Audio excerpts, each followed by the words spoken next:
welcome to the co-op mode. This is round 144, the official video game podcast of Secret Friends Unite. Oh, my goodness. I'm one of your hosts, Todd Oxtra. My co-host, Mark the Canadian Carabin, is in the far reaches of the Atlantic, fighting off creatures, revisiting Aquaman, having a good old time. Mark, please make it back safe, fighting Black Manta and recovering your throne of Atlantis. But in Mark's stead, good man has to be replaced by two, and that's what I've got today.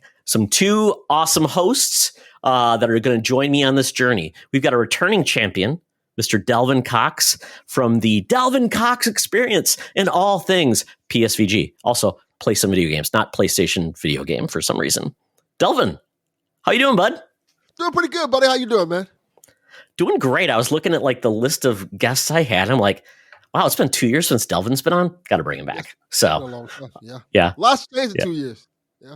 Oh my goodness, yeah. Delvin, you have to go back to find the podcast Delvin was on, but Delvin's great. He also is a voice actor. He played Green Lantern. Green Lantern is my favorite DC hero, so thank you for supporting a character that's been given short shrift in the live action lens. Oh, my pleasure. It was an honor to play the character. Apparently, I can say that.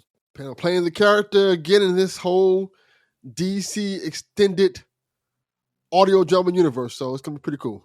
Titans Unite. That's amazing. That is amazing. I love it. I am not a good voice actor, so I'm glad people that can do it well. So thank you, Delvin, for being on, man. This is going to be awesome. Hopefully your power ring will save us and keep this episode going strong. And I am joined by JampackSam, a star of YouTube and co-host of Project X Talk. I get to know Sam from the XCP Discord group and all of his content. He's phenomenal and got a great radio voice. Sam, welcome to the show. What's up? I'm very excited to be here. I don't know if I can follow up on the voice actor fame that we've got going on here with some Green Lantern action, but I'll do my best. But of course you can. Yeah, the greatest name in the world. We'll try. I mean, Samuel Adams, JampackSam, whichever one you want to use. It's fine either way. But yeah, I'm happy to be here. I'm excited to chat with you guys. And I know, Todd, we run into each other a lot on threads. I see you popping up on my feed all the time. And so, it's just great to be able to connect with people like you gentlemen and just have fun talking about games in a time that's so filled with vitriol a lot of the time online. Just to be able to have a good time with it's what I'm all about. Well, this show will be not covering any news, by the way, unless you want to bring something up, but that's perfectly fine. This is going to be a little bit more fun. We're going to go over a lot of different things that just to get to know each other a little bit better. So Delvin's been on the show before. So this question is really for Sam before we get into the meat of the show. Sam, I've got 3 questions so people can get to know you and your gaming tastes a little bit better. What was the first game you owned? Not you bought, but you owned. The first a gift. Yeah, the first game that I ever owned, we had to go on a family trip up to Ohio, and my parents said it's going to be like a 3-hour flight. We're going to buy him a Game Boy Color and a copy of Toy Story 2. And so that's where everything started with me back in the old Toy Story 2 days. Wow, I don't even know if that's a good game or not, was it? The PlayStation 1 version was better. The Game Boy version, for me being however old I was at the time, 5 or 6, it was great for me back then. But that kicked off a steady stream of Toy Story to Tetris to whatever else was on the Game Boy Color that I could get my hands on, and then PlayStation and PS2, and the rest is history. And now I'm here. Perfect. Good answer. Next question, number 2. First game you bought with your own money. Ooh, first game I bought with my own money. It had to have been, I'm going to say, I believe it was Killzone 2. And this is around the time that I was starting to get allowance money. Because I'm 27 right now. So whenever Killzone 2 came out, it was probably 15 years ago, something like that, maybe a little more or less. But I was really into the first person shooter scene, and I just played Call of Duty 3 and 4, and I wanted to go back and explore more of the PlayStation 3 library. And I got Killzone 2 from Play and Trade for $8 or something. And it was it was a great time because before that you were birthdays and Christmas. That's when I got my games. And so now I have this expendable income of a giant pile of $15 that I can go do with whatever I want. So Killzone 2 was the move. Todd. Wow. Did you hear that? Delvin. Yeah, I know. 27.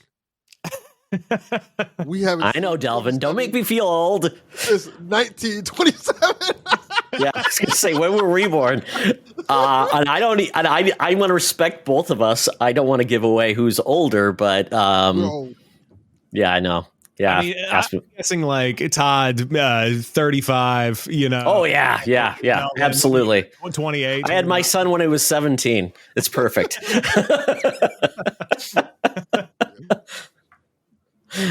Delvin, we don't need to go into that. We respect each other. We're wise in the way of gaming. Yeah.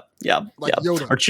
Our children have aged us. That's the problem. If we didn't have children, we look like 20 years younger. Yeah. Exactly. That is true. Yeah. Last question. Favorite character or franchise? I'll let you off easy.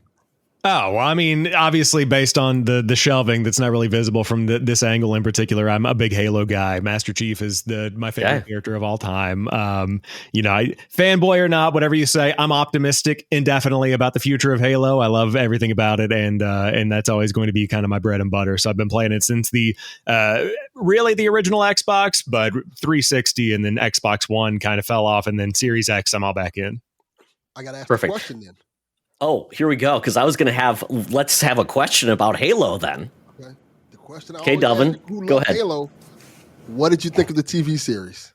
The TV it's been canceled. So what'd you think? Yeah, it has been canceled. For me, I always say the TV series was a pretty good sci-fi show, but a really bad Halo show. Like that's kind of the way that it was. Like there was stuff to love, but it definitely was not the Bungie Halo that's like the meat and potatoes of what makes Halo the experience that it is for people.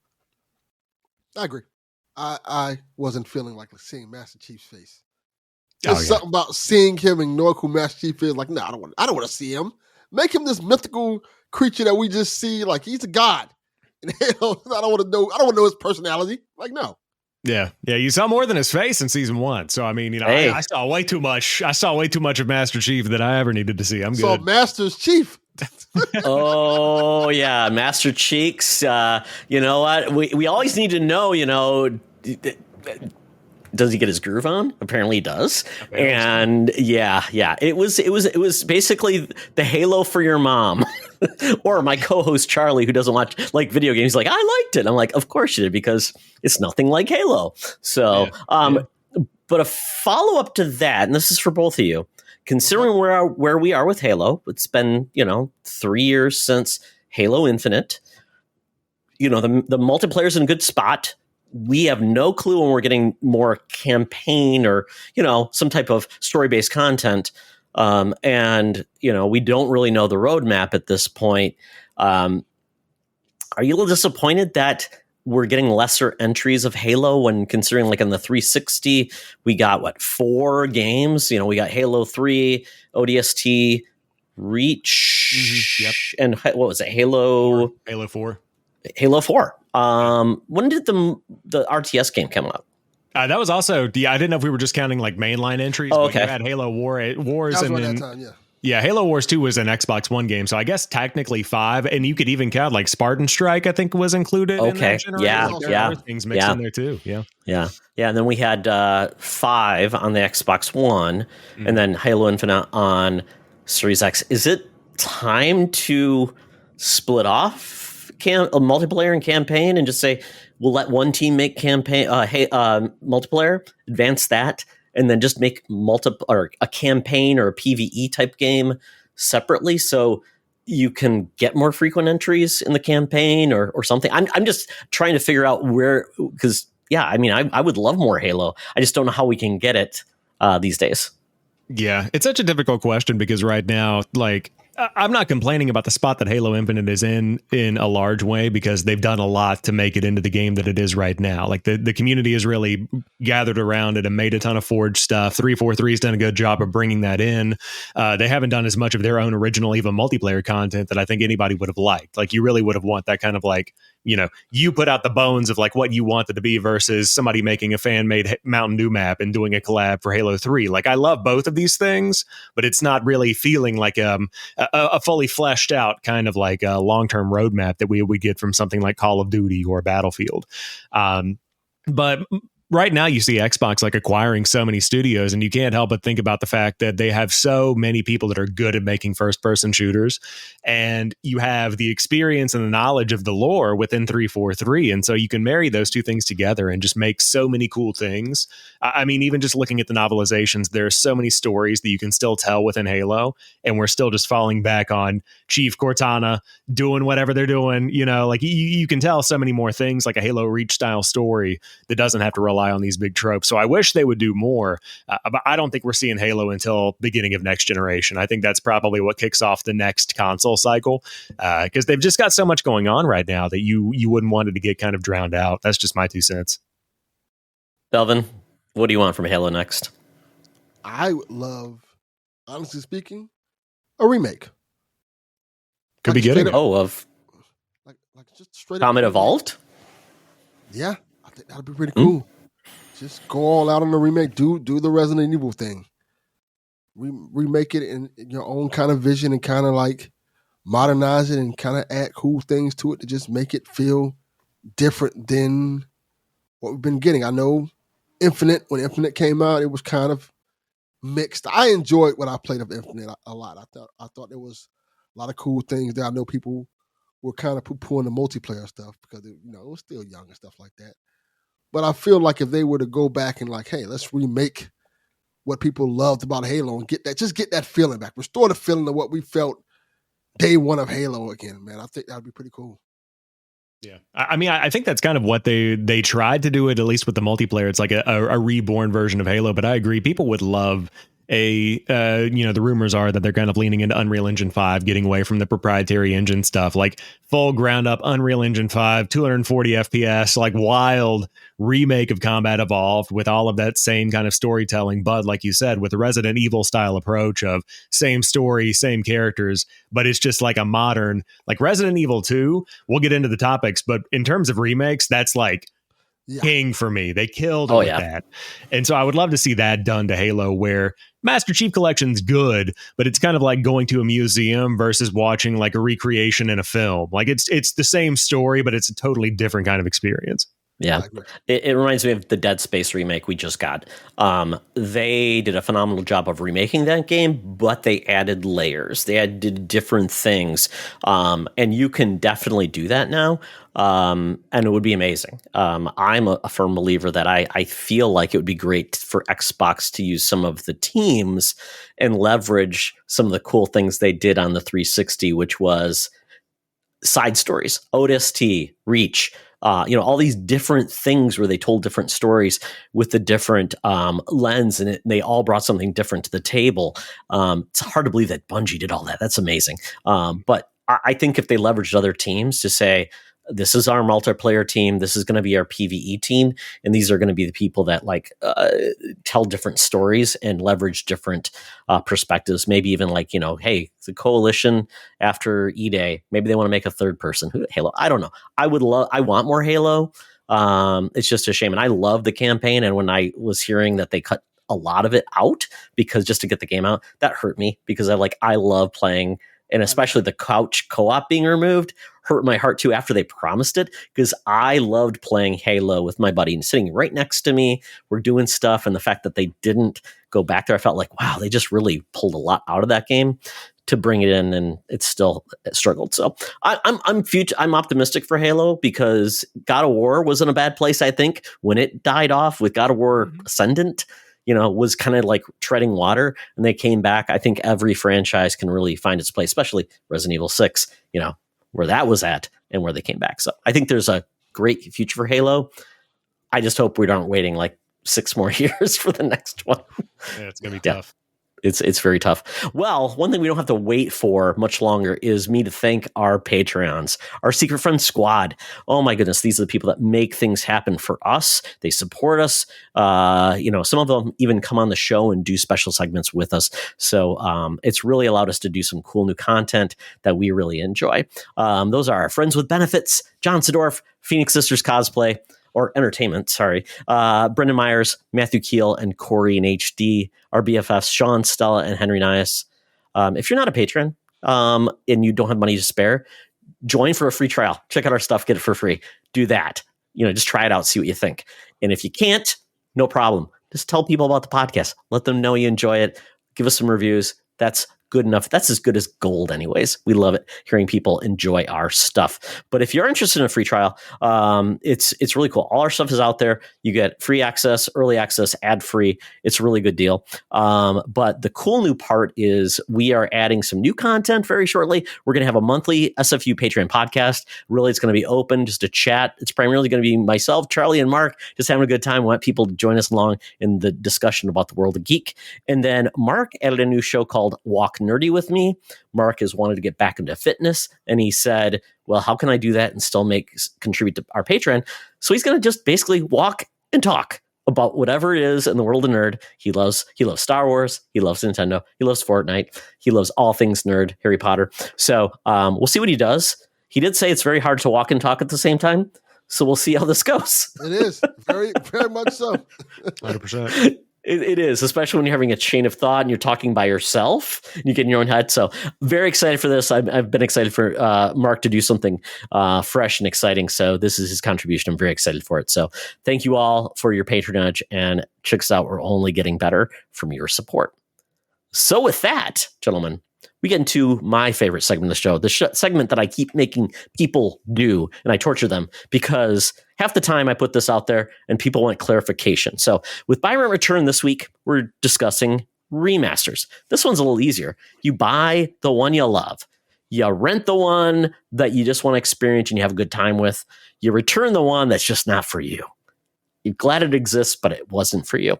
So with that, our remasters we're going over this week are Metroid Prime Remastered, the Halo Master Chief Collection, and Mass Effect Legendary Collection Edition. So now, if there's any discussion about a remaster or remake, remaster is basically quality of life improvements, up-resed,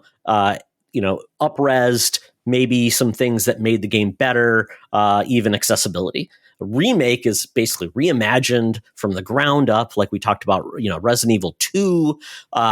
There's some other ones. Dead Space, in a way, is a remake because not only did they make it look prettier, they gave it a new engine, and they also added new content. So, with that, we'll start with the newbie. Sam, with these remasters, what will you buy, what will you rent, and what will you return?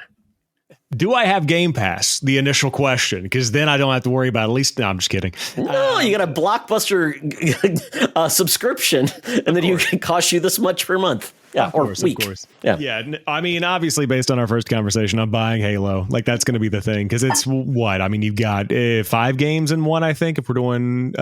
Is it Reach? Odyssey? What's it's going to be not Reach because Chief is in Reach, right? Yeah, so it's not Reach is in there. Yeah, I believe so. Okay. So it's Combat Evolved 2, 3, Reach, ODST, and 4. I think is what it is. Okay. Yeah. So it's like 6 games in one.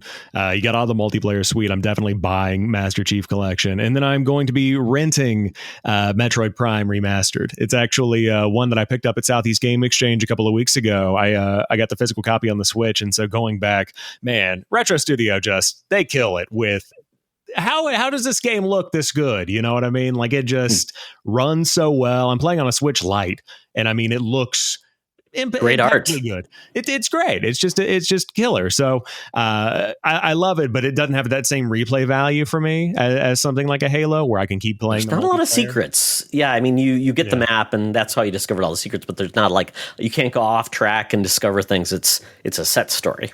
Yeah, which I love, So sometimes I think that we're getting kind of too far away from that. Give me a linear campaign that I can just kind of plow through, have a good time with.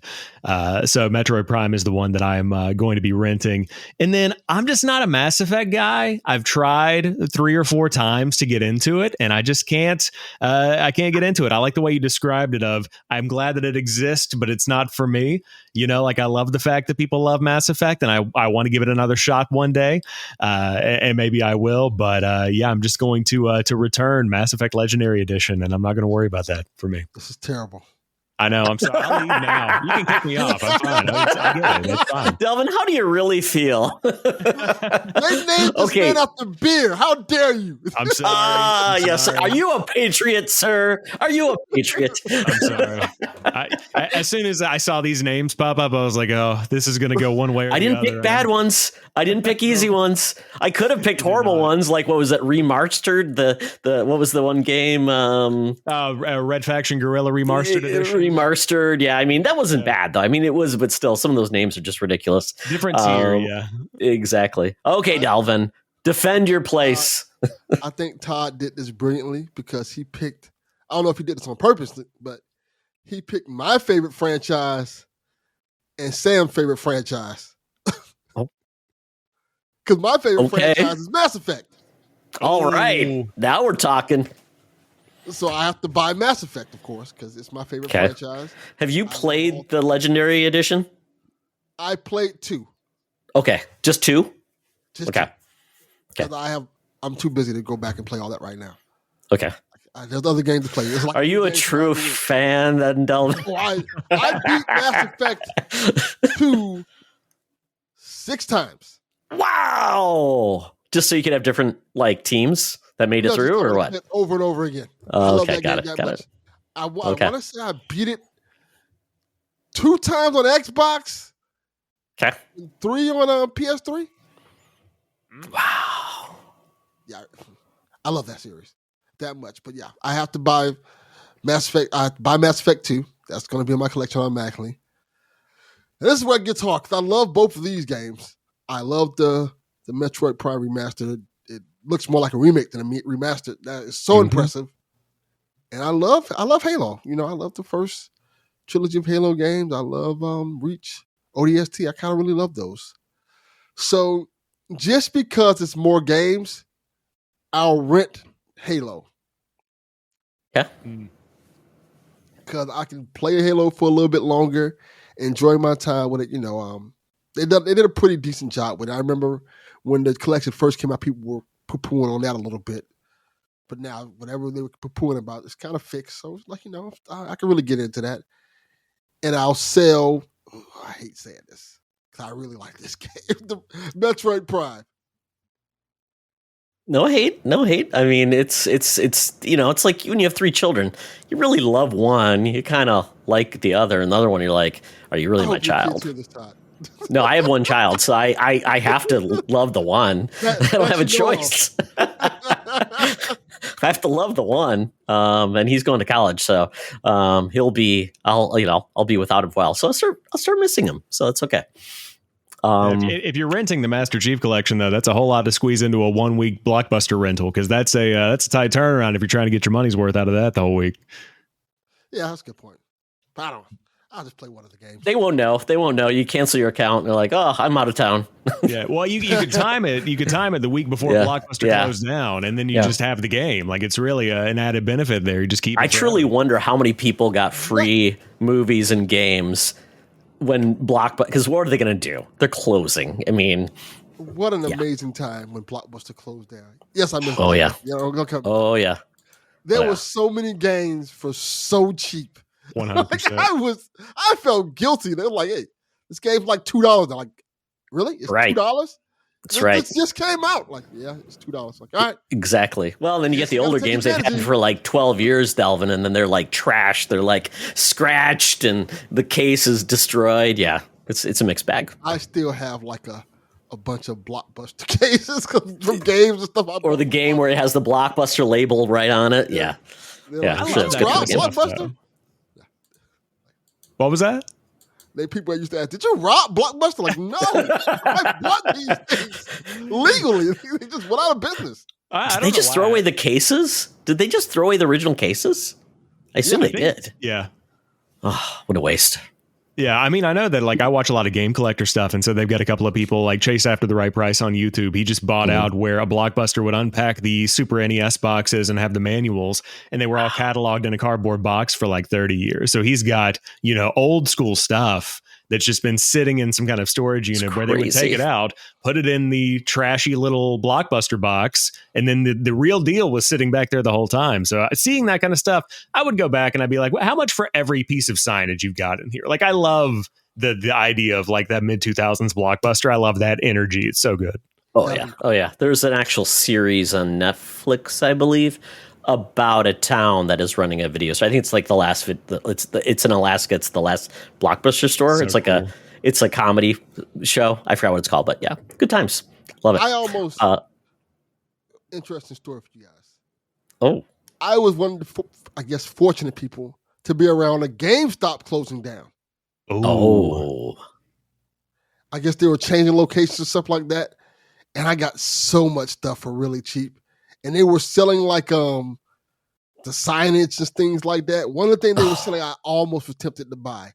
You know the little stand that they have the TV in? oh yeah, the kiosk. Yeah, kiosk. The kiosk. Oh, I would love one of those. I was really tempted to buy the kiosk. But like, How much were they selling it for? like $100. That is What? crazy. I You look on Facebook asked? Marketplace for these. Yeah, I would be buying that because they're like $1,200, $1,500 depending on which one you're getting. That's crazy. Wow, it's like the GameCube ones that I've seen. That like the old Nintendo ones are really rare and, whew, yeah, wow. Yeah, I miss that's those like times. a grail item. That's what I would think- love in a garage, like an Xbox 360 kiosk with like Yeah. decked out with the whole like, you know, give me the game fuel side panels and stuff. Anything yeah? you got, I'm locking it in. I'm ready. We're If I remember correct, it was the one that had the Switch in it. oh, I've okay. seen those. Well, that's heck, $100. The Switch, the Switch was with it, right? No, the Switch didn't come with it. It was Oh. just the kiosk itself. I wish Oh, so it's just. if the Switch was with it, I would have kind of bought it immediately. Oh, okay. Yeah, it's like we're in the final days of like, I don't think those are going to even exist anymore. Right now, it's pretty much Target has those Switch kiosks where it's just a Switch attached. But yeah, I don't think we're going to have like Xbox, Series Z with a TV screen ever again. I think those days, unfortunately, are behind us. That's so shit. Yeah. That's so sad. It's It crazy. did come with the TV, though. I will say. that. Okay, well, there you go. It was It's probably got TV. burning and, looks bad. A burned in image of like whatever, probably a Kirby game. Well, here we go. We got some responses from friends on our Discord and on threads and Twitter. We've got the Nias family, who are our Patreons. We are buying Halo because Henry and I enjoy it. Split screen co-op. Once again, Halo not doing split screen anymore, so that's a perfect way to do it. Rent Metroid Prime, one of the best Metroid games. Return Mass Effect, never got into the gameplay style. Sean hates Mass Effect. He says, Todd, why are you even into this game series? I don't even know what to say. I shake my head. Sean's a good guy, though. Edward Vardell, Eddie, buy Eddie V. Metroid Prime. Yeah, Ed, if it's not a Nintendo game, I don't know what we're talking about. Buy Metroid Prime, rent Mass Effect, and return Halo. Wow, he went the opposite of both of you. Wow. Yeah. All right. And then the Winter Gamer, Brendan Myers, also a Patreon. Buy Prime. Definitely needed that dual stick control for a first-person Metroidvania. Good catch on that. Rent Master Chief, play as Chief through, though, that story once and done. Okay, so really, yeah, don't need to return to it if you don't do the multiplayer. And then return Mass Effect because I just hasn't hit the last few times trying to play it. Prefer Remaster to bring the games to the current platforms, but will definitely take a remake if they want to make the game as if they made it today. So very good Brendan, you're point. dead to me. Just thought you should know that. Oh, no. His daughter will have no father, Delvin. That's so He's just mean. dead to me. He's still alive. to Oh, her. okay. Oh, okay. I'll He take can that. go Yeah. raise his family and stuff. That's okay. Taking away his gamer card, apparently. Okay, well, we'll see. Myself, I'm going to buy the Mass Effect Legendary Edition. I love Mass Effect so much. I bought an Xbox 360 for Mass Effect because I tried playing Mass Effect 1 on PC. I had a bug or something like that. My buddy at work said, you got to play Mass Effect. I'm like, okay, I'll get a 360. I used my fantasy football winnings of that year to get an Xbox Arcade 360 Arcade Edition, the worst one. That's what I did. By far. Loved that game. Mass Effect 2, I absolutely loved it as well. Screwed up the final mission.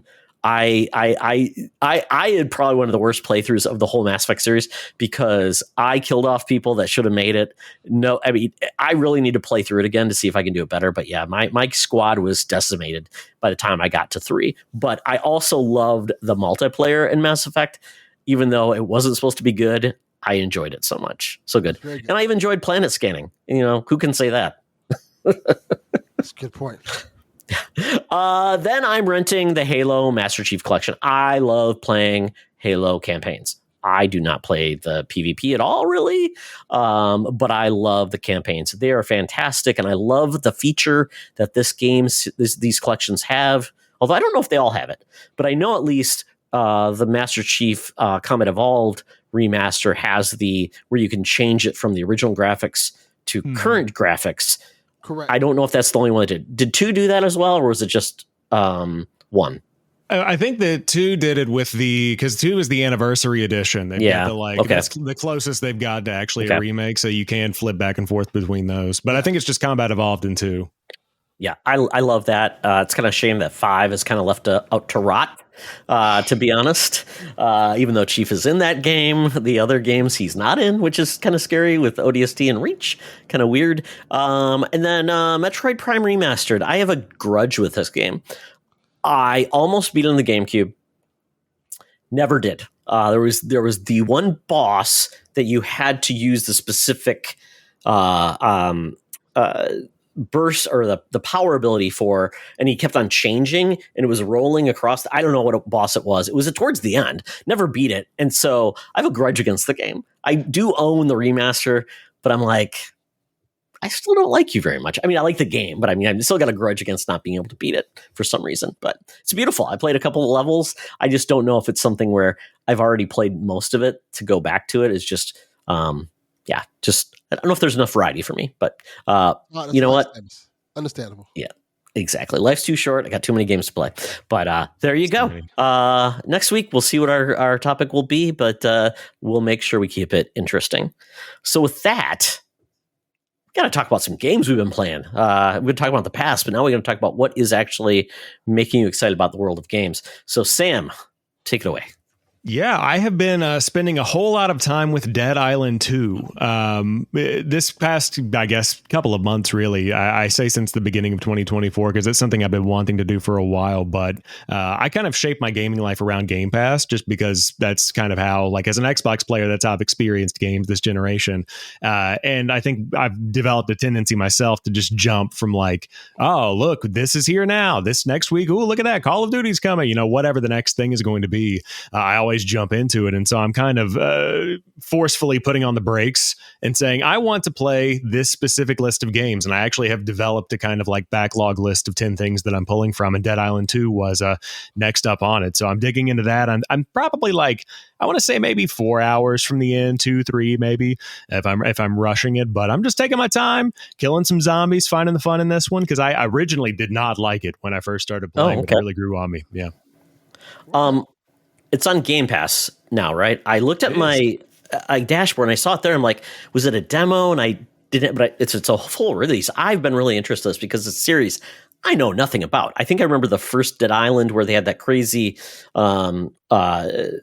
video, basically trailer for it. And it was very cinematic and very like the reverse falling out of the that one. Yeah. And it seems like now the game is a little bit more like, it's goofy, it's weird, over the top violence. It's all melee, right? There's no gunplay. There is gunplay, actually. Oh, okay. Yeah, Delvin, have you played it? You kind of jumped at it. Oh, yes, I have. Yes, I have. Okay. I played it. The first one, to be fair, is very goofy as well. Yeah, I never played. This is my first real Dead Island 2 experience. I played the original Dead Island like at a friend's house in, high school or college or whatever, where we were just messing around killing zombies, but I never like got into it until now. The first one is known for a song, Todd, that's called "HooDoo You Voodoo Bitch." What? That is the song that it is known for. Like, Google this, people. If you have never ever played Dead Island, Google the intro of Dead Island, and there's this rapper, because he's one of the characters you play as, and he has a rap song that's a hit, and they continue it in the sequel, and the song is called "HooDoo You Voodoo Bitch." Who do you voodoo? bitch. Okay. It's Is this like a real, like, it's a rapper that was created for the game, and they Correct. actually created a rap song for the rapper? I love that. I love it. Right. There's some rap songs I really enjoy that are just totally made up, like the Deadpool video game. The rap song in that is phenomenal. I don't know who did it. So I've got to check this out now. So Sam, look for that while you're playing. If you don't remember it, okay. I will. Yeah. I mean, Or is that one or two? Was that one or two? One, but it's referenced in two a lot. Oh, perfect. Okay, I love that. Rapper and everything. Yeah, I definitely want to get in and like look at those details. That's one thing that I've seen is like whenever they're on like they have a lot of little Easter eggs, and I'm sure there's more stuff that I haven't even noticed. But like the awards show in the game is called the Romeros, and it's like a zombie thing. You know, like it's like throwbacks like that I love. But like I said before, this game did not originally kind of appeal to me because the gunplay that you don't really get into it until probably 4 or 5 hours in, maybe, at least from my experience. And it's very, very melee focused, and it feels super basic. But then you start to, as you just hack and slash your way through zombies, you're like, it's not really how you're swinging. It's more so what you're hitting. So like you can knock off legs, you can knock off arms, you can decapitate them. And so the more you play, the more you're like, okay, the actual gameplay is you being more intentional about how you're killing zombies and not just smashing right trigger, which is what I was doing for like the first hour. It kind of reminded me of like Dead Island or Dying Light is a series that I've tried but never really got into it. I like the opening credits and then it's like open world and go on a billion mission. Like, oh, I've kind of died off. Is that where this is? Is it like just random missions to do certain things, or is it kind of golden path? Definitely a golden path. Okay. There are side missions you can go off and do, like you're in Hell A, as they call it, and so you can go you can go help like a vlogger that's doing a zombie video that's killing zombies on top of a house, and she needs you to like do cool shots and stuff. So you just have to kill zombies and a lot of stuff like that where you're helping survivors. But the golden path is really like, you know, there's a very clear path, and there's like a level system that's really comfortable where you kind of have to grind, but it's more so just making sure you're kind of keeping pace with leveling stuff up. So it is linear. I like that it's pushing me in a specific direction, so I'll actually get to roll credits, but there's plenty to do if you do just kind of like wandering around, but it's not quite as big as Dying Light in terms of the open world. Yeah. Cool. Very cool. Good to hear that. I have it on my dashboard. I've been waiting to try the game out because I've heard a lot of very positive. It's goofy, it's fun, but it's kind of addictive, so I will definitely check that out. Yeah, definitely. And the other game that I've been playing, and I'll let you do most of the talking because I would imagine you've probably played more of it than I have, but I have been dabbling in my Neon White era a little bit. And I've been joking with Kevin, my co-host on Project X Talk. I don't know if I'm the co-host. I don't know how he invited me on his show originally. So I guess I don't know how that works. But Neon White's a game that I've been looking forward to on Xbox for, I think, 3 years now. We were waiting. Yeah, it was on Switch originally, right? Yeah, it was on Switch and then PlayStation and PC and all of that. And, or I think it was a simultaneous release on Switch and PC and then a game to PlayStation. But they announced it like 3 years ago at an Xbox event. And then we've been kind of like, oh, that's coming, you know, TM eventually. We don't know when. And then all of a sudden it just drops. So I love games like this. It kind of has that like CSGO surfing crossed with a speed running game. And I definitely want to play more of that. But like I said, trying to keep my focus. I've got so many games to play, but I'm trying to check them off the list. So Neon White's going to be the one that I kind of plow through after Dead Island 2. So Delvin, have you played it? Neon White, I've never played it. Okay. My son's playing. I think he digs it now. I've played a little bit of it. So Sam, you've probably played a lot more of it than I did. I played I just wanted to get a feel for it because everybody talked about it. It's basically a speed runner, basically getting your ranking, and you get a card that you use to do definitely like parkouring, finding the quickest way to the path. It feels like an anime or a manga in the way they present it, and the characters are called Neons and Neon White and Neon Orange, and you're in the afterlife and you're trying to make your way through, I guess, back to either to heaven or it's definitely a kind of a goofy theme, but they are definitely it's got a lot of atmosphere, and I appreciate it. It's very white and it's very sparse, but it really kind of reminds me of what's the parkour game from EA? Mirror's Edge.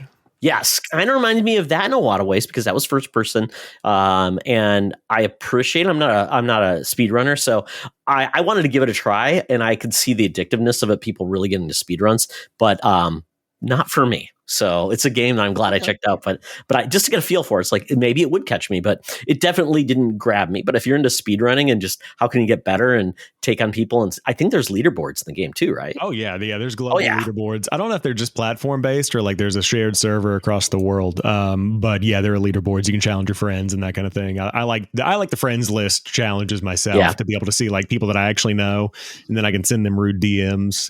Like that's always the cherry on top. Love that. Yeah. And so I'm going to do a check really quick. So Sam, you're primarily an Xbox gamer. Do you have any other platforms? I do play on PC a good bit. I also got a Steam Deck a couple of months ago, so I've been dabbling in the handheld PC world a little bit. And this year, it's primarily been a lot more just Xbox stuff. But I'm definitely kind of skewing more towards PC. I'm doing a new build in a couple of months, just based on the current nature of where Xbox seems to be heading. It kind of makes sense to reinvest. And I edit a lot of videos throughout the week, so I'm like, well, it's get a nice graphics card, edit some videos. It's a win-win all around. So I kind of split my time between those two. Very, very cool. And Delvin, I think Sam, anything else before we move on to Delvin? I think that's about it for me. I'm dabbling around. Hold on, I had it ready. I got the Nintendo World Championships deluxe set. That's cool. Yeah, so I have not actually played this yet. I got it. I did like a little unboxing thing, but this thing is super cool. It's like 150 challenges, and just we'll talk about it more when we get to the remasters and remakes things because this is the kind of thing that I love. So I'm dabbling in that. I picked up Metroid Prime, like I said. So I'm just bouncing around in my Nintendo era a little bit, but that's the main thing right now. Very cool. I've heard there's like a billion NES franchises in there that are not just Nintendo owned. Like there's some weird deep cuts. So I might be getting that too, just for the fun of it, because I did like NES Remix on the Wii U. So yeah, and it's only $30 if you just want the basic one. So it's like, I mean, in the world of $70, $80, $100 releases, $30 to Nintendo, and what's their family membership? Like 3 pennies and an acorn. Like they don't charge you anything to access their online. It's fine. Great. So Delvin, it's your turn, but I just want to gauge too. What systems do you currently have? I have everything. PS5, Xbox Series X, Nintendo Switch, and Steam Deck, and a Rogue Ally. Ooh. What, both? Yeah, I have both. Both? I got Steam Deck for myself, and the Rogue Ally was a gift. Oh, nice. What do you think? I mean, because you got one that's like Steam, your Steam library, but it obviously doesn't do the like Xbox stuff really easily. You can do stuff. You can put Windows on it. It's crazy. Or the ROG Ally, which is like it's a Windows system, does everything, but it's a little bit more Windowsy. So, do you have a preference? I prefer using my Steam Deck, even though the ROG Ally can use more games on it. Essentially, you can play more things on the ROG Ally. But the Steam Deck is very easy to simple pick up and play type of stuff. You just want to use it to play like games that tell you which ones you can play, which ones you can't play, and sometimes the ones you can't play, it lets you play anyway. So it's very simple to use a Steam Deck. Very accessible for the common man who doesn't know that much about PC gaming and just getting right into it. Ally's a little bit more complex. That's a big selling point that I got a Steam Deck for, because I was kind of in the same boat of like, I want a handheld. I have a PC library, but what do I want to actually get? Because now we've got options here. And the Steam Deck, like that's why I love my consoles, and that's why like I'm sad about the prospect of like the potential future of them going away and PC gaming becoming like a bigger and bigger part of it. Because I just like opening it up and being able to like have a clean UI. It tells me where I need to go, and Steam Deck does a great job of balancing that with the PC experience of, hey, it's playable. Here's what you might have issues with. Turns out the text is just small and you can still play it and it runs at 60 FPS. Like, I love the notes. I love the way they kind of like guide the player in. So I love Steam Decks. I can't wait to buy day one, the next one that comes out, because that is immediately buying that for me 100%. I'm on the same boat. I love mine. And that's awesome. Speaking of the Steam Deck, that's what I've been playing. Woo. Because I have been really like, because Wolverine and Deadpool's coming out this week. I felt like in the mood to play like a Wolverine game. So I've been playing that Wolverine game that came out on PS3. Wolverine. Origins. Oh yes, X-Men Origins. Wolverine. That's awesome. Yes. And I've been playing it. I've been having a really good time with it because it's vastly different than the movies. It's like he's like very violent, and I'm really digging it. It's a really good Wolverine game. Like it's probably the best Wolverine game that's come out, and I know that's not saying much, but it's one of the best comic book adaptations of a video game. It's fun, it's violent, it's brutal, it's very easy to pick up and play. And, if you know what you're doing on the Steam Deck, you can just get it working on your system.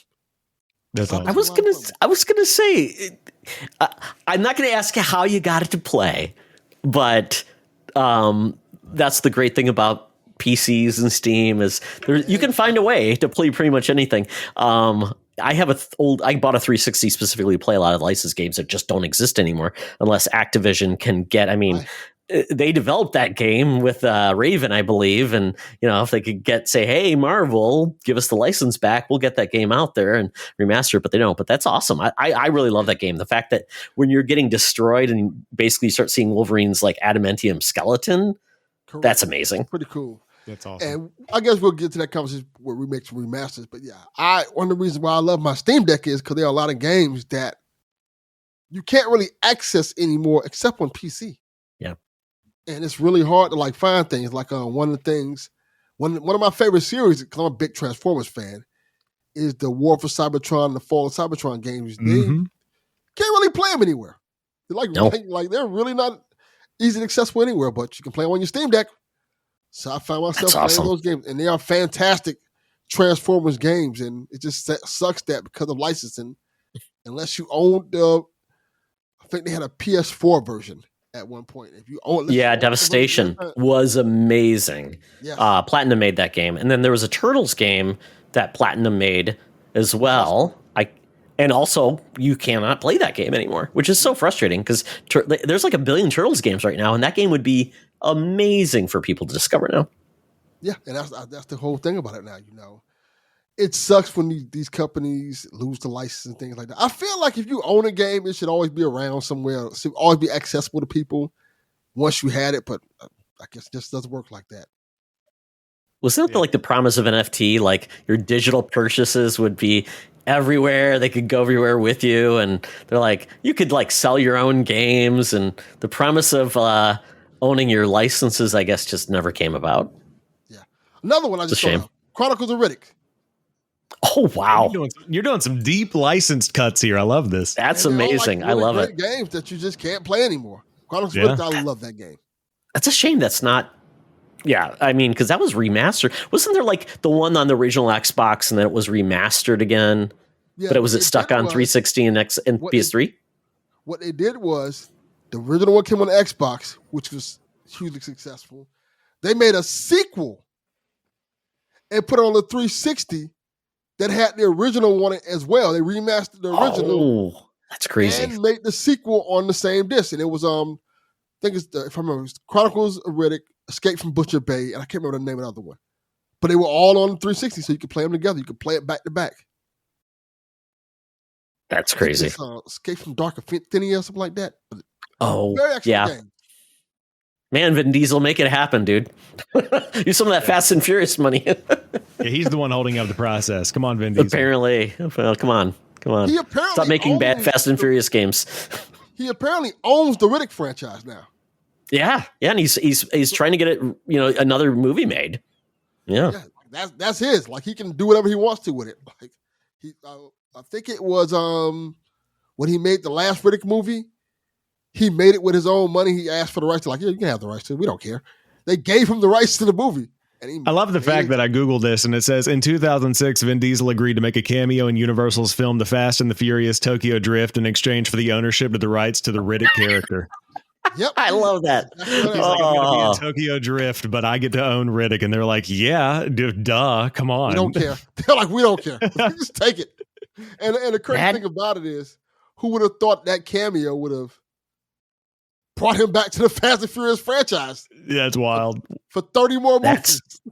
That's crazy. And that game was developed by Starbreeze Studios, who then went on to make Syndicate, Payday 2, Brothers, and then they did a few other things.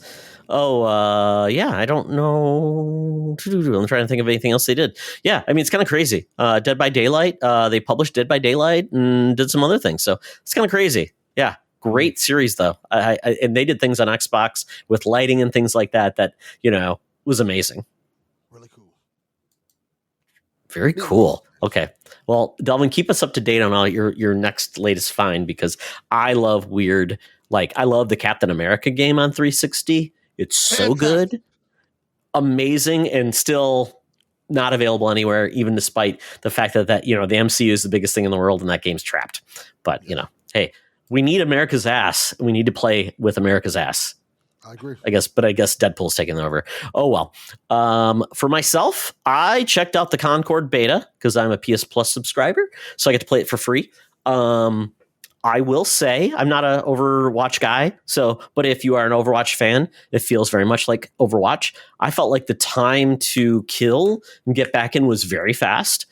The only problem with that was you pick your next character, and there's so many characters. There's 11 characters. That's you would try to read the text of what they do, and you're like, oh, crap, I'm stuck. Oh, I couldn't figure out. But they are unique in a lot of ways. There's a plant-based man or a fungus dude who can basically plant themselves in another spot. And then when you die, you basically reform where that you planted your spore, and you come back into the game. I thought that was a cool premise, a different power. I like that. I thought the powers were pretty cool. It's obviously very inspired by Guardians of the Galaxy. I get it. I wish they hadn't gone on that approach, but the rest of the characters are pretty cool. And the actually opening credits sequence is amazing. The one we saw at, I guess, was it the PlayStation Experience or PlayStation State of Play? I think that's what it was. That was very trite. But the opening credits or the opening cutscene for this was far better. I felt it put the characters in a better light. They didn't come off as cliched, like, oh, you got my hot sauce, and that's what I'm all about, my hot sauce. No, I thought this was much better. But it is very much a $40 Overwatch, where they say they're going to give you frequent cutscenes to make you feel you get to know these characters better. For myself, I'm not really a PvP guy. So for me, I'd rather have a PvE game in this type of mode that we were supposed to get with Overwatch 2. We were supposed to get campaign and PvE, story-based modes. Never got that. So I worry, and I'm not sure what the two of your thoughts are on a multiplayer only game for $40 with basically an unknown franchise on two platforms. It's coming to PlayStation and PC. I thought this should have gone to PS Plus for free. And then anybody that's not it, they pay for it. But as a PS Plus owner, this feels like a free game. And then maybe you buy something else. I don't know. What are your thoughts on a only multiplayer $40 game? That's tough. I mean, in my opinion, I think that we've kind of seen it with Helldivers. It's a similar kind of situation where it's a narrative based multiplayer game. That's kind of the idea behind it. But the thing about Helldivers is that it was really kind of unique. There are games that are somewhat similar to it, but there wasn't really anything like it in the market that was lighting it on fire right now. When you look at something like Concord, I think that audience, those people that would normally be playing that, why would they spend $40 when they could have so many other free-to-play games that are doing something that's pretty much the same, in a similar vein at least? If you've got an hour or two to play after work every night, $40 versus just playing Overwatch because you've got 1,000 hours in it and you can keep going. And you've got Marvel Rivals on the horizon that's free to play with all of these superheroes that you already know and love. Even if Concord has a couple of differences, is that going to be worth somebody putting $40 of their hard-earned money down on the table? I think that's a hard sell, especially right now when people are kind of economically strapped. I agree. What do you think, Delvin? I agree. I am, for those who don't know, I am not a multiplayer guy, but I am a little torn because I'm the guy who always says support these new games when they come out because, frankly speaking, we always complain about getting the same crap over and over again, the same game, sequel, this, same game, that. But then when the new stuff comes out that tries to push limits and boundaries, we don't ever play it. It sells miserably, so then we don't get any more of them. So I kind of feel like that, but at the same time, Concord is getting into a already crowded market. You know, you got Overwatch, you got Fortnite, and it's gonna be really hard to get people to spend $40 on something. When, like I said, you got Fortnite free, and you can Mhm. you can play as whoever you want to play as. Like it's to the point where whatever character you want, Fortnite has it. So it's really hard to kind of like break into that field when you have a game like Fortnite that's just a juggernaut, and then Overwatch has the mechanics and things like that. And even if you take those two games out of it, there's so many established Call of Duty, so many established franchises out there. So it's really hard to just break into that multiplayer platform category and just do something. Yeah. And I mean, the other thing that I'll just add, not to say that this is like indicative of any kind of future success or anything, but did you guys see the player count for the Concord beta? The like peak player count? No, I didn't. Yeah, the peak player count for the Concord beta, I'm pulling it up. The peak player count during like max weekend, 2,388 players online in one time. And that was a peak on, I think it was Friday. No, it was Thursday. So the night that it dropped for the open beta. And then it just declined day over day. And I was reading an update from somebody, I forget who, it might have been Paul Tassi at Forbes. But he was like, normally Sunday is the peak day for an open beta weekend because everybody's hopping online. They've done their chores for the weekend. Now they can get some game time in. The peak on Sunday was 1,117. And it's like, man, you know, for an open beta, for a big, like, you know, quote unquote, big PlayStation game, that is not looking too good. I'm not optimistic. No. It's a hard ask to get a new IP, pay full price, and, you know, especially for Sony specific things. I mean, Helldiver was different. It was a PvE game, 3 buddies. It's basically just go and have fun with your buddies and you have a good time. And people got it. It's Starship Troopers and you're having a good time. And they play with like the comedic elements. And it's like, how do you die? This game is a little bit. Concord is a little less, you know, playing with something new where there's kind of a gap in it. I do worry that this might go into just kidding, it's free for PS Plus members and to stoke the numbers and find the fun. And PC you might have to play, but, you know, I think that's how you got to get multiplayer games to work, especially if they're new, to build an audience and then get people excited about it and your friends are telling you to play. But well, Helldivers 2 is, I think, Can you play Concord single player? Yeah, I wouldn't. Yeah, see, I think that's the thing about Helldivers. If you can play Helldivers by yourself if you want to, it's not get a feel for it. It's a little harder. But there's not. Yeah, because there's no like campaign really. It's just going out there, leveling up, but having fun with your buds. The AI characters are just definitely not as much fun to talk to, or actually they don't talk to you. So I mean, you can pretend they're your friends, like me, because. I'm not one that plays with other people typically, so but yeah, it's there if you want to play it. I just don't have high hopes. It comes out in September. We'll see if they change their tune, if something changes. But with that, I played something new to Game Pass. I played actually a lot of Game Pass stuff. Just try it out. Game Pass to me is, and I have it. I also have PS5, Switch, PC, and I've also got just got a really cool Logitech G Cloud. I want it. That's kind of a cool thing too, because it plays Netflix games that you can play through Netflix, which is great with full controls. Very cool. But FlintLock is a new game that just came out on Game Pass. I'm not sure if either of you played it, but it is definitely a campaign-focused fantasy style game. It's got a Souls-like experience. It's very minimal Souls-like. Basically, if you die, you have to then go back and collect the things you lost, and you find out where it is. It is a melee-first game with the main character, has some cool traversal, and then along the way, she's like at a military, like she serves the queen and has to go off and on her own to basically take down the big bad. It's a very conventional story. That's why it just didn't do much for me. It's like, okay, yeah, you're kind of the chosen one, and along the way you meet a god who is a fox, who is your companion. And the fox mechanic is kind of cool because that fox is controllable to basically bring down some of the armor or protection of the antagonists. So you kind of have to use it in tandem because the character, yes, she has a primary weapon is an axe, and she has to use that. And you get different axes, like you get a different one that's got fire abilities. So it's really breaking down your antagonist's armor and then being able to strike, go around them, use the character, the fox character, and do that. I didn't find the fun. I really didn't. The Souls-like thing was more annoying than it was interesting. It felt like I was repeating a lot of stuff as the enemies respawned. Because if it's a campaign type of game with normal storytelling, it's not like a Souls game where there's very minimal storytelling. You have to find the story. This one's very much like a Jedi Fallen Order or something like that. And adding in the Souls-like element, it made it more annoying because I'm like, I want to get to the next story beat. But you can't because you've got to do this again. And you do it again a couple times, especially if you don't have your combat mechanics correct, you're not going to do well. I'm horrible at parrying. And to be successful, you need to be able to parry well. So it gets to be annoying. And you're drinking a lot of health potions and things like that. So it was more frustrating at times. I thought the traversal was fun. I thought the main character was fine. It looked pretty. I actually played it on PC Game Pass, even though I've told that's where there's a lot of bugs and it doesn't perform as well as it does on console.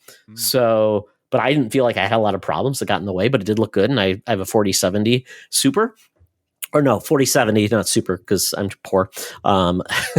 So it played great, though. I really thought it's a competent game, just nothing that stood out. It's getting like 70s. So that tells you it's kind of like one of those AA games. You can find the fun. I think it's lower price, too. I think it's like $40. So perfect game for Game Pass, but it's not like going to be... I mean, if you're looking for something to play and you like a campaign-based game with some mechanics like action-focused combat, you may like the fun. I just know there's better games to spend my time on for myself. So I think it's a move on for me. That's the difficult part, right? Is that there are so many games that are out there, and it's $50 for the deluxe edition on GameStop. So like even physical, you can pick it up. But man, like I'm just feeling this is 2024's Immortals of Avium, and it's like exactly I haven't played it myself. Yeah. So I don't know if the quality's there because I thought Immortals of Avium was a good game. I've enjoyed it. Yeah. Yeah, I feel like FlintLock, from what I'm hearing from like Kevin and other people, like they're way lower on it than Immortals. Like there are just some fundamental gameplay mechanics that people don't really enjoy, and so you're even fighting a bigger uphill battle. It's definitely on my list of things I want to play because I love the look of it and I love parrying. I'm a big parry guy, so it might be right up my alley. But yeah, man, you got to bounce if you're not having a good time because there's only so much time in the day.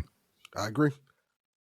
I was looking at this game. I was interested in it, but I think you kind of let me know what I expected of it. It's just a average AA game that's probably a little bit fun, but for the most part, you probably won't stick around for it. It reminds me of Lies of P, which something I was really into. It's not as hard as Lies of P, though. I will say that. See, that's what got me off of Lies of P. I like the story of Lies of P. Mm-hmm. I was enjoying it. Yeah. But like these Souls-like games are just... And they're making so many with interesting stories, but it's like, but you got to play a Souls like, ugh. Yeah, man. Let me tell you, I love. It's not punishing though. Yeah, my son did too. My son craved. He's like, it's the best game I played. I liked it more than Elden Ring. I'm like, that's what he told me. I'm like, oh wow, it's very good. Yeah, yeah. That was my. I actually think I finished Lies of P on New Year's Eve. That was my New Year's Eve game because I played it through my like Christmas break that I have with the week between Christmas and New Year's, where nobody's doing anything. Corporate America doesn't exist. What are you talking about? That week is a void. Correct. We play games during that week. That week is for Pitbull. Yeah, even whatever, floats your boat. But yeah, I mean, like Lies of P was, I love that kind of thing, and that's a Game Pass go along the same way. But man, if you are not into the punishing stuff, and you don't like just getting frustrated at your lack of ability, speaking for myself, those games are not going to be a good time. Yes, really cool game. Yeah, it definitely is. Yeah, and it was funny, Sam. You said. If you like parry as much as I do, I'm like, I'm just going to call you Platypus because you love to parry. Deep cut. Good. My son loved Phineas and Ferb. Next game I played, and I would say I dabbled into it more than really played much of it, was Kunitsu-Gami Path of the Goddess. This is also on Game Pass. It's by Capcom. This is the game when I first saw it, I'm like, oh my goodness, they're bringing back Onimusha. No, they aren't. They are bringing a very unique game that I think a lot of people will love it. it's just not for me. And that is a tower defense action game where you are essentially trying to reclaim the world from demons. And it's very beautiful. The character designs are amazing. And essentially, as you go through the level, you've got a goddess who essentially is trying to reclaim the world. And she's moving very slowly. Well, you have to get in front of her and essentially create outposts and get warriors to join you. Basically, you're reclaiming them from the environment, cleansing the world, reclaiming them. And you get these warriors, and you have to then position them in places before the portal opens up that releases the demons that are going to kill your goddess. So I like the idea of it because the combat's not bad, but it's not very deep. So you're not doing a lot, but more or less you're trying to manage your warriors, where they're at, repositioning them when there are more demons coming through, when to engage, when to hang back and protect your goddess. And the aesthetic is really great. The frustrating part is your goddess is moving like she's through molasses. So it's like this, oh, I see what we're doing here. You have to survive for 3 minutes and get your goddess to survive because she's just moving slowly. It's like, oh my goodness, this is driving me nuts. I'm going to survive. My guys are going to die. And so it's really about being tactical in regards to where you put them, how you manage things, and then battle the demons. But it's like 80% tactical and 20% action. So I would have liked more of the action and less of the tactical. But so that for me, it's a cool idea. It's just it's beautiful. It's just not for me. But I wanted to try to see if maybe this will be the game. It wasn't, but I think a lot of people are going to really like it, and it's going to be like a hidden treasure. It really is. I think it's a cool idea. I just wanted a Onimusha remake or remaster. So is it like a tower defense kind of situation? Is that it is? It is cool. In regards to where you place your heroes, and then you can then level them up to like in tower defense. Oh, it's archers. Oh, it's cannons. Oh, it's depending on it's like that. Oh, it's a standard dude. Or oh, you've got archers now. Or you've got heavies that have like armor and can destroy people. Or maybe, and I didn't get far enough. Maybe you could build a tower and have arrows coming down or different type of armory or like cannons. But I think that's where it's going to go, where you level things up enough and you can get enough people and develop it and then create more warriors or do something like that. But it's really cool. But it's very much like main path and set in like a level, like an RTS or a tower defense. You kind of sold me on it, honestly, because one of my favorite games of all time that is kind of a deeper cut is Pixel Junk Monsters Deluxe. I love the Pixel Junk Monsters on the PSP. And that's like, I'm not a tower defense guy, but like the way you're describing it kind of reminds me of that kind of gameplay style. And I don't even know how many hours of that game back in the day. So I'm definitely one to check that one out. Yeah, it's got a lot of personality.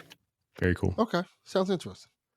Not for me, but sounds interesting. No, that's the thing. It's like I remember seeing this, like that looks really cool, and it's definitely a different take, which I'm glad Capcom's trying. Capcom's doing a lot of different things. Exoprimal, they're not just sitting on their laurels and waiting for the 18th version of this next franchise. So I appreciate that. Lastly, Luigi's Mansion 2 HD. This is a remaster. This is not a remake for sure. This is the 3DS game, Circle of the Moon or Dark Moon. I think if you look behind me, you'll see what it's called. But yeah, I despise the 3DS. I just don't like handheld gaming, especially like the 3DS where it's like, oh, we can't give you that extra thumbstick. So we're going to give you like one and then you have to use something else. It's kind of like they're just... Every iteration of the Nintendo handheld was like, oh, we'll give you an extra thing. We'll eventually give you that. And then remember, like, was it the one 3DS with like the racer nub that eventually was given? The 3DS nipple on the side. Yeah. It's like, that's like. Back then, we only had one thumb, so we didn't need the other one. That's true. That's true. Who needs that? Grew a second thumb, so we needed two thumbs. That's how it happened. That's what you tell your kids. Back in the day, we didn't have two, thumbsticks, analog sticks. We didn't have that. We had to do it the old way, where the Dreamcast you had to use directional buttons. It's just hard being us guys. But yeah, so I think I really got into this game. I loved Luigi's Mansion 3. Loved it to pieces. It's great. once again, Nintendo's doing what they shouldn't do, which is release this game closer to spooky time, but I'll forgive them. It's not like the last one where Luigi's Mansion 3, they dropped it on Halloween. Like, we're giving you one day, kids, to enjoy Halloween, and here's the game. Don't trick or treat. Play this game instead. So this time, they're giving us in July. It's fun. It's a quality remaster in the fact that it's quality of life. I would say controls pretty well. It was funny because we had Kevin on last week, Sam, and he was giving some feedback. He thought it didn't control well, but I'm like, it controls better than the 3DS. So maybe my perspective is a little bit tilted. But in this case, I think it looks pretty good, but it is a little bit more stage based rather than you're just in a big hotel and it feels like more like a Metroidvania. You need this to get there. But I'm enjoying it. The only thing I do not like about a lot of Nintendo games is they use the gibberish talk.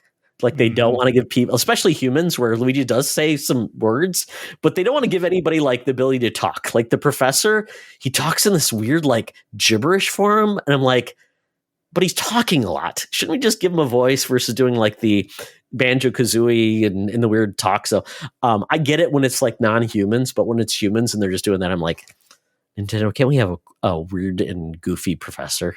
Don't make him make these weird noises. It just turns me off. So that's my only negative. So I'm enjoying it. I also have GameFly, gentlemen. So GameFly makes my choices a lot easier. That's why I have GameFly. I can play a lot of new games for free, essentially, with my $20 across all the platforms, like PlayStation games. Like I have NCAA or college football 25 from GameFly. Didn't have to spend $70 on it. So it still exists in this country. I love it. There's a hack where you can do gift cards through GameFly where it's a lot cheaper. So for $20 a month, I can get 2 games at a time. You can lock them, and it's great to just try out new games. That's awesome. Yeah, that's cool. That's my slick deals. So there you go. Sponsored by GameFly. That's right. I want a GameFly sponsorship. So put that on the world. I always post out there, hey, thanks GameFly for helping me out. So I'm your real life testimonial from GameFly. They even ship movies still. Nobody's doing movies anymore, but GameFly will still ship you HD movies, 4K movies. It's great. I mean, to be fair, like I'm looking at their tiers. They've got a budget tier for $7 a month for the first 3 months, and then it's $10.95 a month. So like, yeah. I mean, it's still cheaper than Game Pass, but you get one rental at a time, unlimited game and movie rentals. That's solid. Yeah.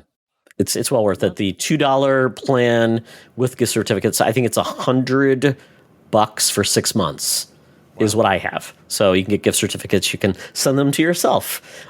It's great. And their used sales are the best because you can keep games and buy them, and they'll send you the disc or the box and all the stuff, or they have used game sales all the time, and they're really good condition. So pro tip, check out GameFly. Awesome. Yeah. So that's what I've been gaming. So I think though GameFly is not sponsoring us, but until then, please listen to this ad and support our podcast. Hey, Secret Friends Unite, let me tell you about Zencastr. We use them for our show, and now they're supporting us. Zencastr is now the all-in-one solution making podcasting easy. It's the ultimate web-based podcasting solution. Provides high-quality audio and video podcast production and hosting. With a full suite of professional tools, podcasters can seamlessly record, produce, and publish studio-quality content, all from one dashboard. Being a creator has never been easier. And we chose Zencastr because of the ease of use, high quality output, and it makes it super easy for our guests to come on. We had multiple solutions we tried before, and Zencastr has just been the best fit for us. Why Zencastr? It's now super easy to record a podcast with Zencastr. Log in using your browser and start recording a high-quality podcast right away. Record studio-quality sounds and up to 4K video with your guests. Feel a sense of zen knowing Zencastr's multi-layered backups ensure you always have your recordings in the highest quality, even if the connection is unstable. Have you ever worried what you sound like? Zencastr's post-production process makes you sound buttery smooth. It automatically removes those ums and ahs in your recording. It removes those awkward pauses in conversation too. Set the right podcast loudness and levels while reducing background noise with the click of a button. So if you're interested in making an easy, high-quality podcast just with the click of a browser button, Go to Zencastr.com/pricing and use my code SFU1. You'll get 30% off your first month of any Zencastr paid plan. I want you to have the same easy experiences I do for all my podcasting and content needs. It's time to share your story. Now back to the show. We're now in the bonus round. This is where we talk about a topic and really get into it and get everyone's perspective on something about the world of games. Sometimes it's a news story, but this week it's about remasters. We're getting a lot of remasters in the world today. And some people like remasters, some people like remakes. We talked a little bit about that in the buy rent return, but now we're going to talk about what do you prefer? So we've got our panel here to talk about remakes versus remasters. What do you prefer? Once we've settled that, then we'll talk about remasters we want. So, Delvin, what do you prefer? Remasters or remakes? I actually enjoy both. But let me add this caveat because I think remasters are great for game preservation. Like we were talking about earlier, so many games just you can't play them anymore. So if you just want to, and I noticed they've been doing this a lot with like certain games we didn't even ask for. They just like bring them back. They quote unquote remaster them and just bring them to modern consoles, like the Bill and Ted's Excellent Adventure game. Or now you can go buy them the Garbage Pail Kids games and things. Limited Run, right? Are they? Is that the one that did that? Yeah, Limited Run's doing it. You can like buy one PlayStation and stuff like that. I like that they're doing that for like game preservation's sake, and these are games that were just lost in time that nobody probably even knew existed that you can go play in its original format. But for games that are more established, like of course the Dead Spaces and things like that, a little bit more modern, I like the remix. I like the retelling of a story, bringing you into the world and giving you the idea of what they originally envisioned for the game, as opposed to what they envisioned because of the restraints of the console they can only do so much with. So like, I kind of dig both, and I think the world is big enough for both of them to exist and be successful as long as they're doing it in a good way. I think one of the best I guess it's a remakes I saw that I enjoyed was DuckTales. Yeah. When they remade that, I thought that was really well done. It was like, it looks like the cartoon show now. And I thought it was really cool. And it's just like, hey, this is a game I love. This is the same game, but they just made it look a lot nicer. Well, not only that, they added voices. So their NES game didn't have voices, so they brought in the voice cast, and that was amazing. I loved it. Super great way to kind of bring something back that you loved back in the day and just make it modern for everybody. Hey, Sam, remasters versus remakes. For me, this is like a super tough thing because on one hand, I know we've talked about like Dead Space and we've talked about Resident Evil 2. I'm even big. I know it wasn't as popular, but Resident Evil 3 remake, 4 remake.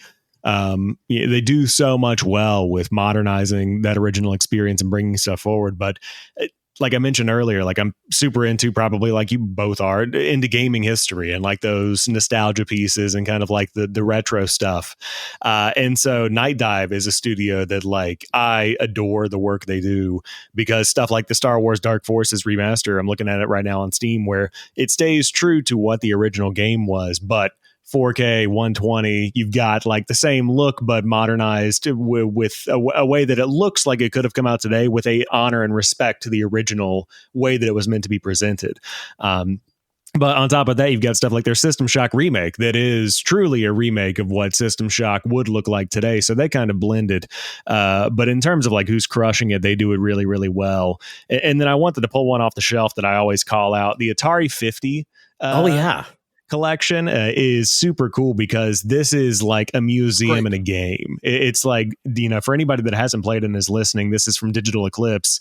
And I know that they've got 50 game. I think it's celebrating 50 years. I'm not sure how many more than 100 playable games on the back of the box. They've got DLC coming out that adds even more.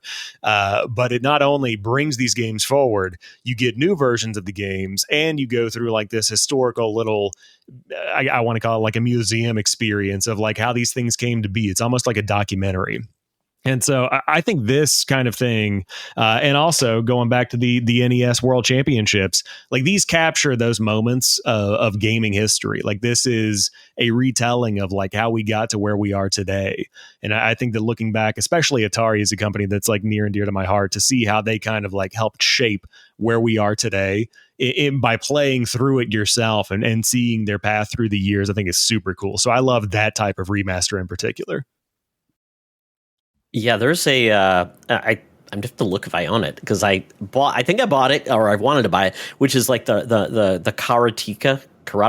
Oh yeah, karateka, yeah, which is essentially it's essentially giving the history of that game, but also presenting it as a game too. So it's like a living documentary of like the actual thing. You can play it and getting people up to speed on it. And so, I own the Atari 50. I really need to play it. I asked for it and I've got it on PlayStation. I need to play it. And I'm so excited that they're bringing out more content for it. And you said it's DLC. So I know they're launching like a complete edition, but I'm glad there's DLC that you can own it if you don't have that edition.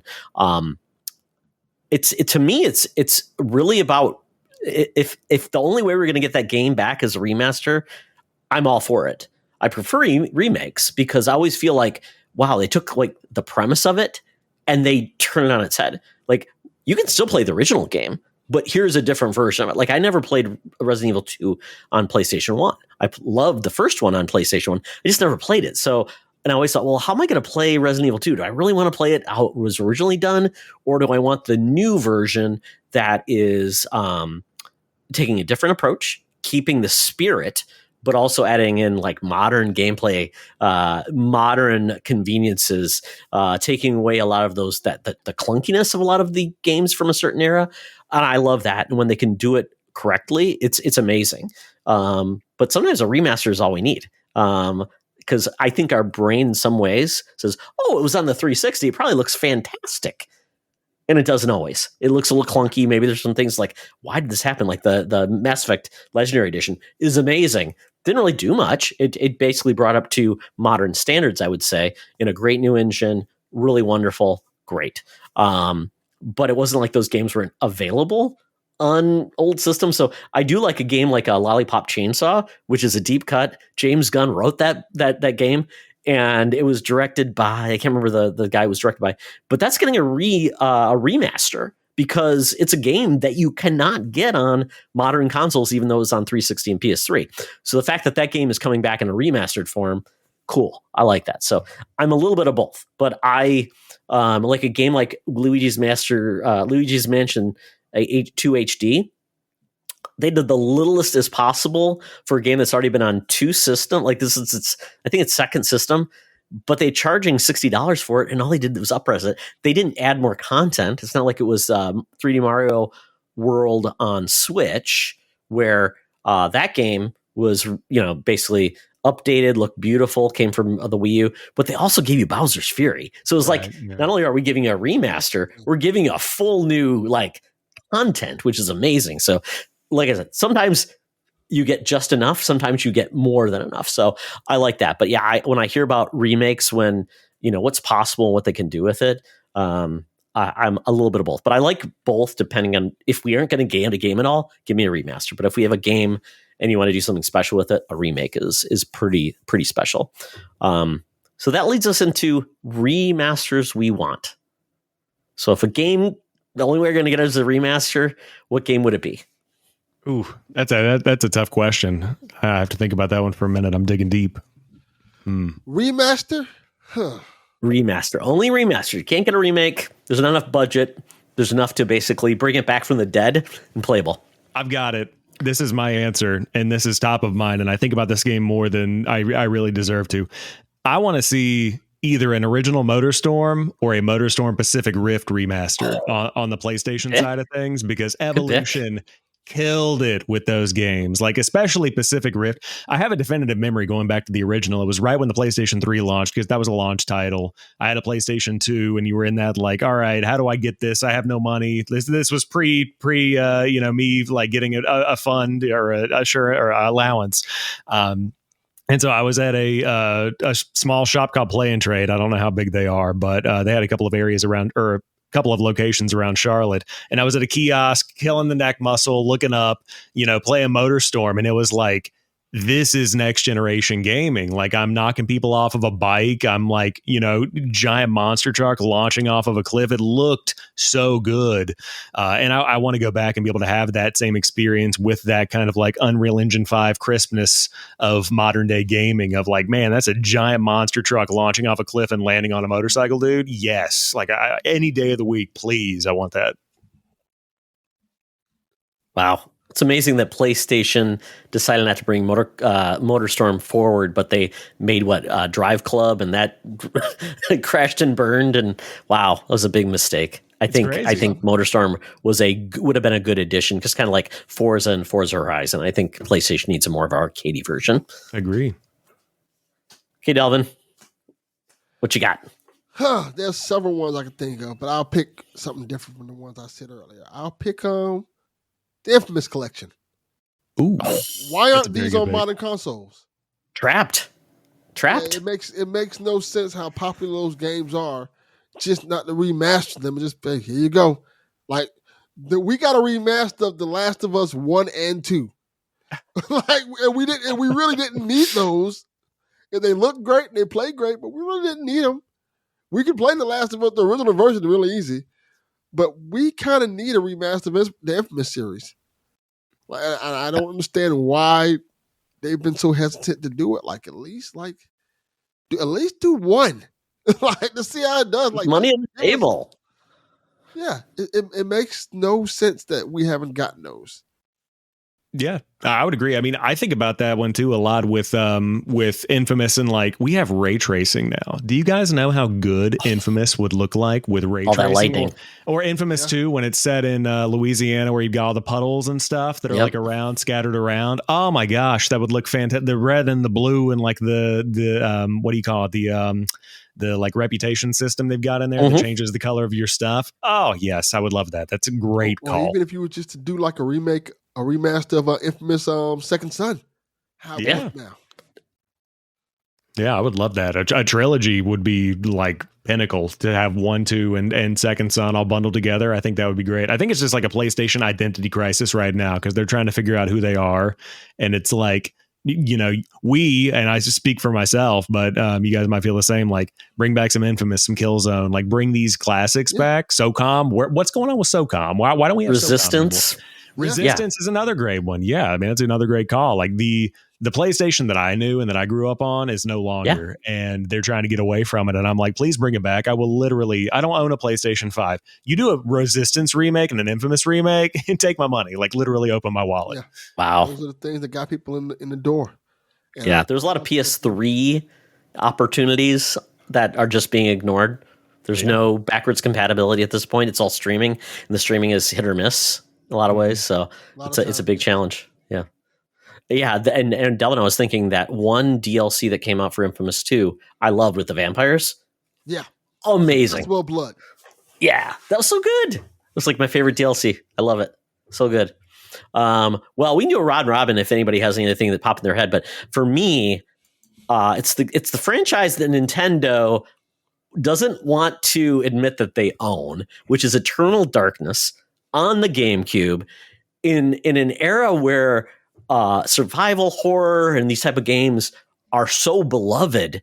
It's a game where Nintendo just doesn't want to do anything with, admit it or exist. I wish they would just give it away, but I would love a remaster, update the textures, update some of the clunkiness probably that exists, but it was acclaimed back in the day. And I know the creator of it, Dennis Dyack from Crystal Dynamics, is kind of a goofball who made 2 Human on Xbox 360, if you remember that franchise. Also was one of the guys behind Legacy of Kain, too.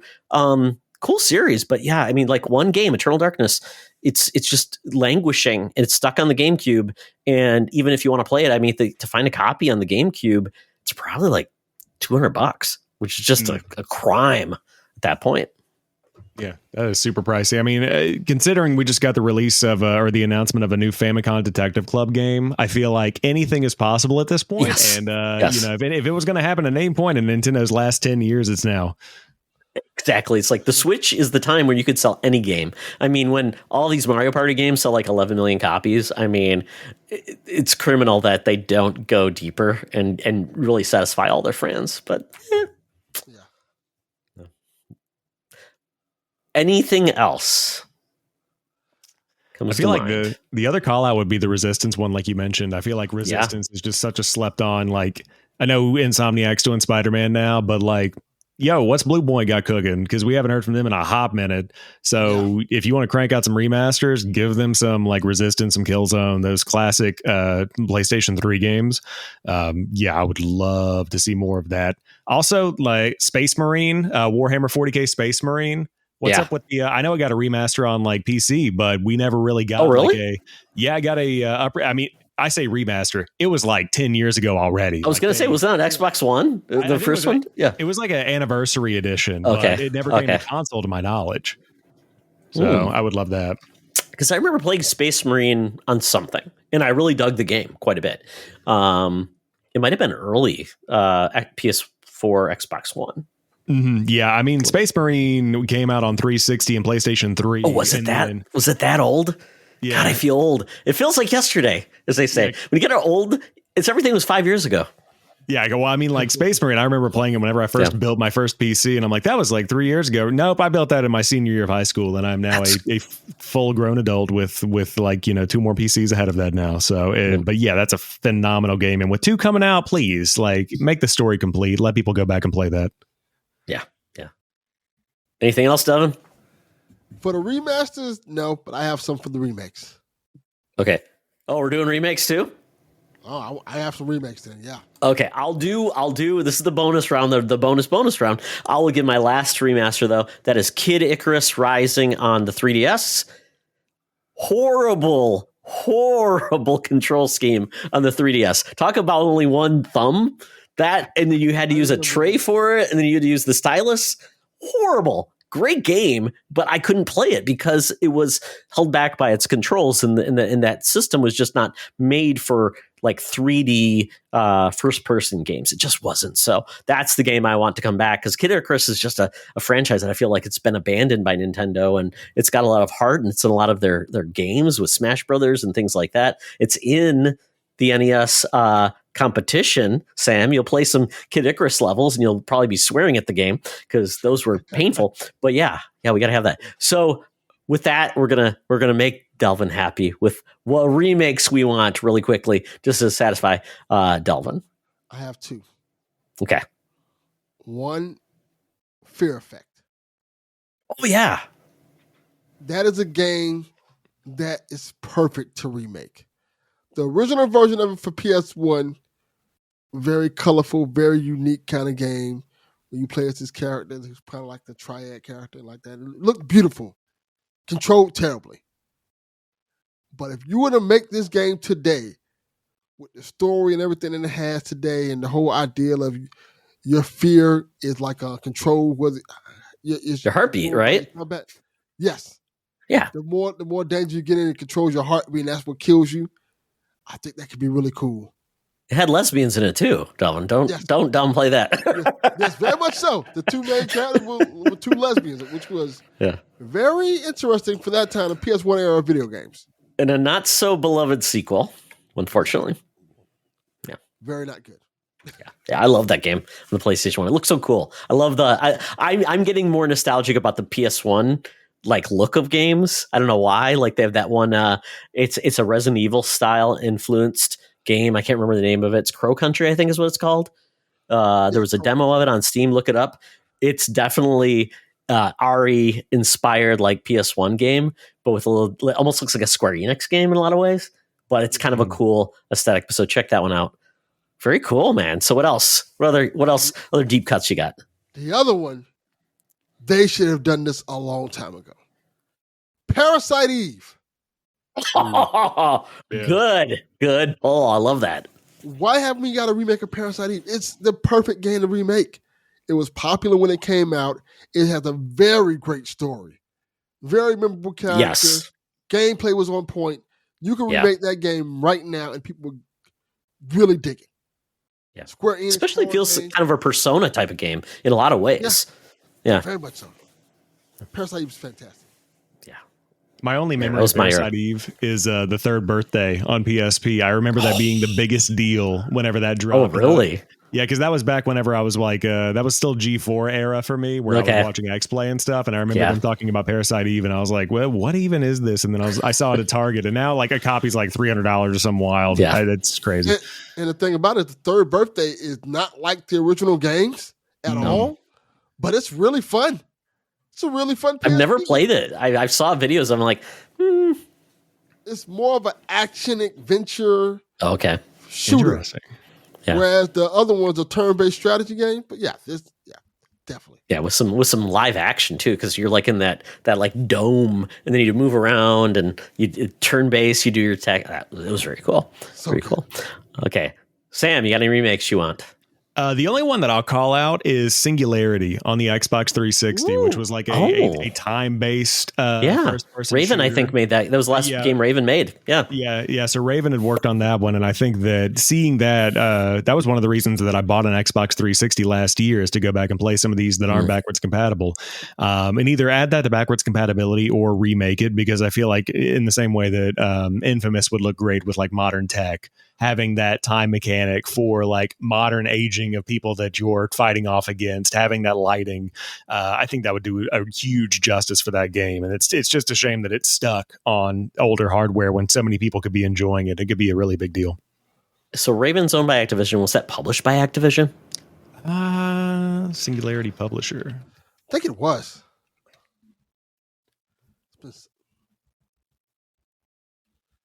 Because if it is, that seems like an easy pull, and I bet there's people on Raven that would be happy to get that game over on Game Pass. Yeah, I mean, I think it was just... Yeah, it's published by Activision, yeah.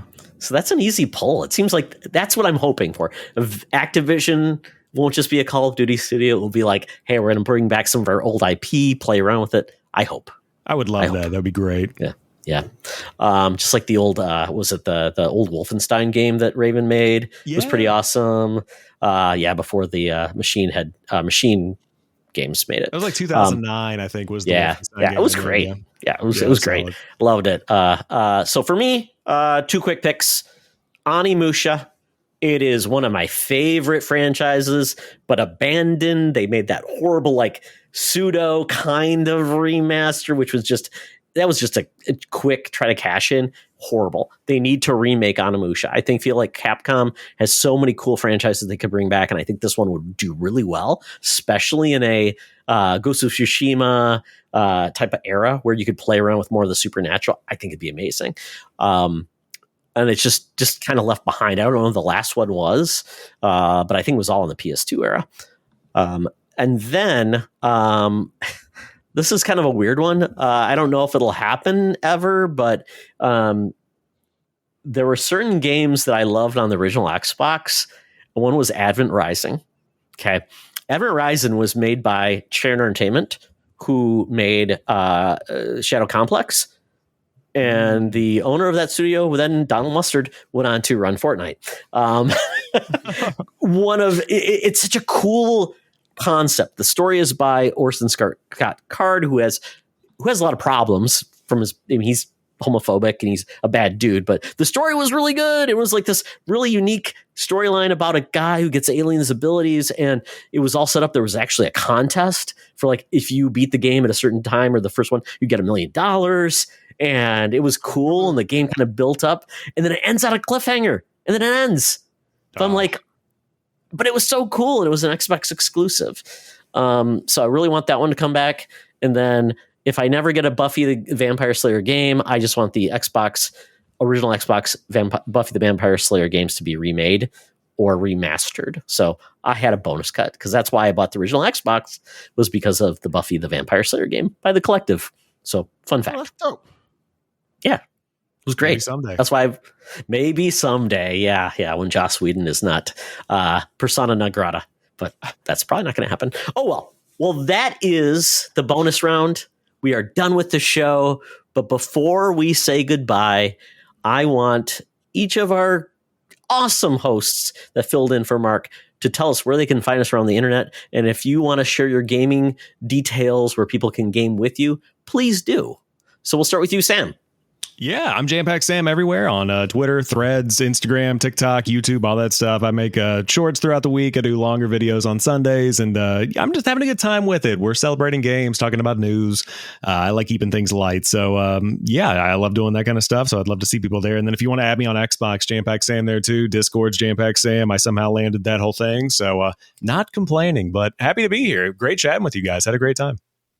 Thank you so much. Love to spread the word about all these awesome people that are doing awesome stuff. So thank you, Sam, for joining us. Delvin, buddy, thank you for coming back. My pleasure, buddy. I guess you can check me out on Twitter at Delvin_Cox. Check out the Delvin Cox Experience anywhere you get podcasts. Check out Play Some Video Games, Nintendo Shack, or any one of the PSVG podcasts anywhere you get podcasts. And check out Justice League Mortal to hear me be the Green Lantern and say the oath and all that stuff. That's cool. Don't look for me on PSN because I'm not going to answer. I don't play multiplayer. I'm not going to be playing games with you. Don't tell me to play Fortnite with you. The answer will be absolutely not.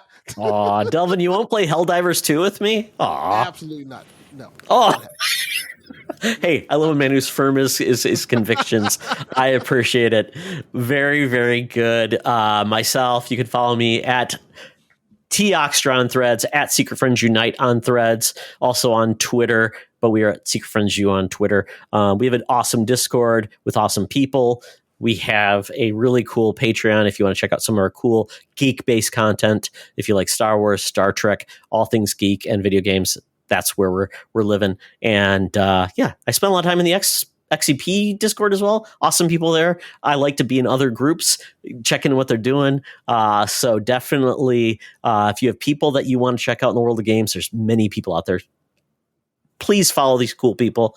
And then if you want to game with me, I may not be available, but it's Spartyon98 on Xbox and Switch, Spartyon1998 on PSN. So thank you, gentlemen, for joining us in this wonderful exploration world of video games. We learned about a little bit more about each other. And remember, folks, it's always better to game together. This podcast is part of the Secret Friends Unite podcasting network, available on Apple Podcasts, Spotify, and podcast services around the galaxy, as well as video on our YouTube channel. You can support Secret Friends Unite by becoming a Patreon member, get bonus programs and more over at patreon.com/secretfriendsunite. Join our Discord community for even more discussions on all things geek. For all the latest updates on Secret Friends Unite, make sure to follow us on Threads at secret.friends.unite and visit secretfriendsunite.com. Find our merchandise at TeePublic and Redbubble. Thanks for listening, and may the Force live long and prosper.